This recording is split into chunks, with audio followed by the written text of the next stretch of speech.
PDI Perjuangan dan Partai Gerindra kian mesra. Pada Pilkada Serentak 2020, mereka kompak berkoalisi berebut kursi kepala daerah. Ketua Umum Partai Gerindra, Prabowo Subianto, bahkan mengaku koalisi terbanyak dilakukan dengan partai besutan Megawati Soekarno Putri itu.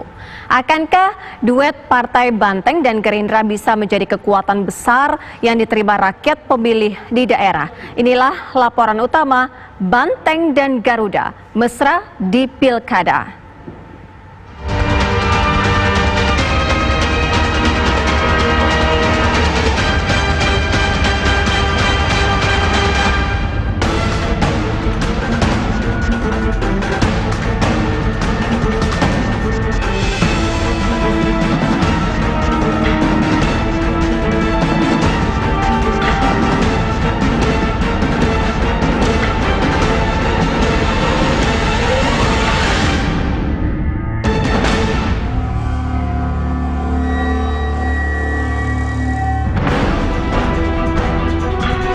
Partai Demokrasi Indonesia, PDI Perjuangan, dan Partai Gerakan Indonesia Raya Gerindra kian mesra.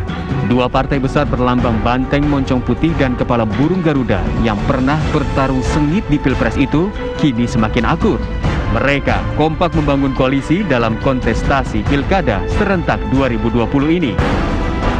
Ketua Umum Partai Gerindra, Prabowo Subianto, bahkan mengakui partainya lebih banyak berkoalisi dengan Partai Banteng dibanding partai-partai lain. Jadi kita demokrasi dari bawah, saya serahkan kepada panitia daerah kalau di kabupaten, yang berperan ketua DPC kita di kabupaten, di provinsi ketua DPD kita di provinsi, mereka yang menggodok siapa yang dapat dukungan, siapa yang lolos di seleksi situ.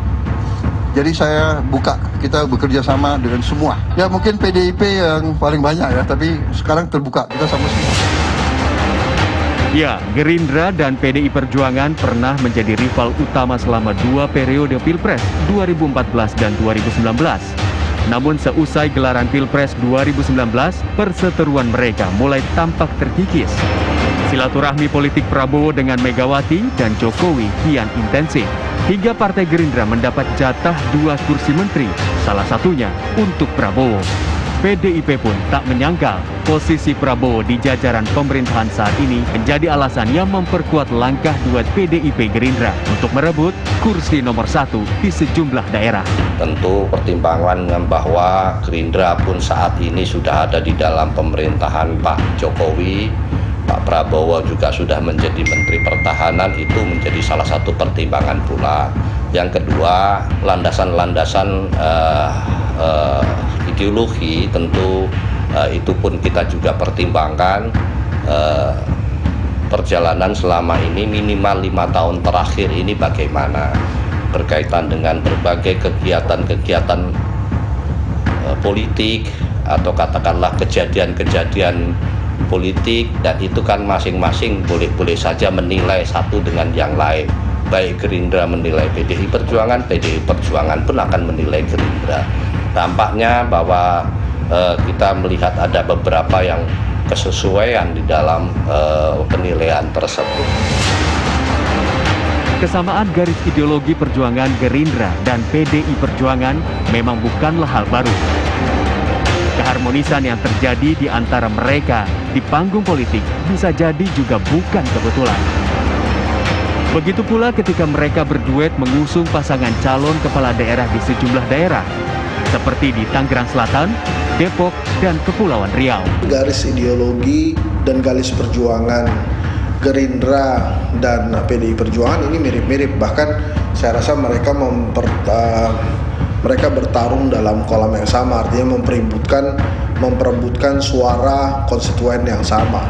Maka ini jauh lebih mudah terjadi koalisi antara Gerindra dan PDI Perjuangan dibandingkan misalnya PDI Perjuangan dengan PKS, Partai Keadilan Sejahtera, walaupun di Pilkada 2020 ada beberapa daerah yang PDI Perjuangan berkoalisi dengan PKS. Saat ini mungkin banyak Gerindra yang berkoalisi dengan PDI Perjuangan. Tapi sekali lagi, koalisi itu terbangun karena ada usulan dari DPC kota kabupaten, ya DPD provinsi itu mengusulkan ke DPP. Nah, DPP nanti akan mengkaji berbagai alternatif usulan itu, apakah nanti kita akan koalisi dengan PDIP, apakah kita dengan Golkar, apakah nanti dengan PKS, dengan PAN, dengan P3.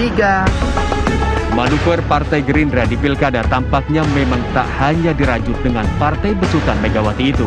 Pada 6 Juli lalu, Prabowo juga menjalin komunikasi politik dengan Ketua Umum Partai Golkar, Erlangga Hartarto. Mereka menggelar pertemuan membahas soal kerjasama di Pilkada.